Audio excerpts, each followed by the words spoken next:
It's all about that Mountain Dew. Now, on a serious note, let's talk about Soul Charge together, right? Right. So Soul Charge, everybody's been hyping about, and I'm kind of on the lone old hype train.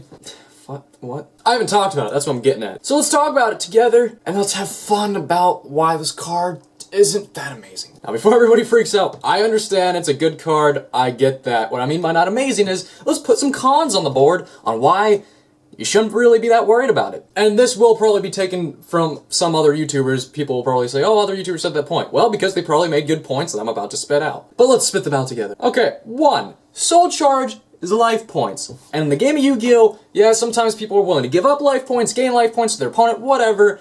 But the game is about getting your opponent's life points to 0. So, somebody does a Soul Charge play, say they have an empty field, so that's 5,000. 5,000 points of damage to yourself. So, 5,000 points. Okay, you make your Quasar because that's usually what you're using Soul Charge for, but I know there's other decks that don't use it, but in this scenario, let's say you're doing it for Quasar. So you do that, you set up all your monsters, you get your 2 level 5s or level 6 and level 4, whatever, you're getting your 10, and then you use your Formula Synchron, and you make Quasar. Then, somebody Void Traps holds you. If you don't know what Void Trap Hold does, is when your opponent special summons a monster with 2,000 or more attack, yes, I'm reading it, negate the effects of the opponent's monster with 2,000 or more attack, and when you do, destroy it. So they just did 5,000 damage, and you negated their Quasar, they got nothing to do. Granted, nobody plays Void Trap Hole, but what about a Solemn Warning? 2,000 to you, or yourself, gone. Black Horn of Heaven's a thing right now. Well, somewhat. What if they do that? Say you have 2 traps to fill, you activate Compulse, he negates it, you have Fiendish Chain.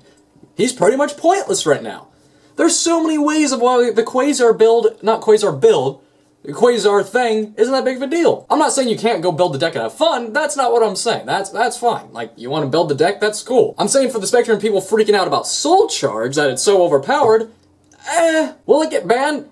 Yeah, probably. It's really good, but it's not so good where it doesn't have a downfall. It's like an OTK, basically. That's basically what it is. It's an OTK. If you don't get the OTK off, you're probably fucked. Even if it's not Quasar, if it's anything else, something else, and your opponent torrentials all your monsters you summoned or something like that, you have nothing to do, and you're even minus more life points, and next turn your opponent probably go for game. It's almost like they want to lose. Now, if Soul Charge didn't get banned, hypothetically, I feel like every deck should at least play 1 because you can special something crazy with it. Most decks can take advantage of that. But if you're using a build that's using 3 of these and put it on it, you are really setting yourself up to get effed.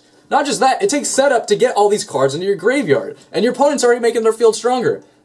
Even if you have Curry Bandit and all that stuff, a million with Light Sworns, it's going to get shitty in your graveyard. Well, I mean shitty as in it's gonna get shitty for you that you're trying to get all these monsters from the graveyard and you don't have anything to defend yourself. Even if you have traps to defend yourself, it still takes more time to set up than probably your opponent's deck. Most likely. I mean, there's OTK decks that are way faster than this whole Soul Charge thing. I don't think Soul Charge was made to be like a Rekindling or anything like that. I think it was made to be put in a deck kind of like a Monster Reborn, that it's like a tech card that you put in it. Your deck isn't focused around it. If your deck's focused around it, it's not going to work out. Well, it's not that it's not going to work out, it's just not going to be that consistent.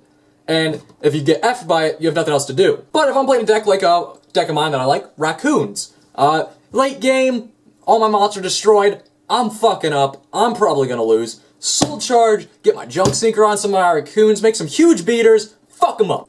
Or tried to. That can be negated too, but at least it's a backup plan to my main deck. Now, Sylvan Quasar plants with the Soul Charge. If you're not focusing around the Soul Charge and you're focusing more on the Sylvans and the Soul Charges are there for backup, that's a pretty good plan. That's a good deck. Like, you can, you have your Soul Charges if you want to make some plays. Also, you're using the Sylvan engine, so you can do some Sylvan shit. And by Sylvan shit, I mean Pop, Hermitry, all that good stuff. Especially when Sylvan Charity comes out, it's gonna be radical. But if you're playing somebody and they're using Soul Charge, don't get all discouraged at first because you probably could do something later game. Unless if it's a backup card in their deck, then you might be fucked. But hey, that's Yu-Gi-Oh, right? Yes, it is Yu-Gi-Oh, I know for a fact because I play the game. Anyways, guys, that's my opinions on Soul Charge. Let me know what you think down below because I'm interested in everybody's comments, opinions. Even if you completely disagree with me, as long as you're not mean to me about it, I'm welcome to hear it. You need to learn about the game somehow. Alright guys, thanks for watching.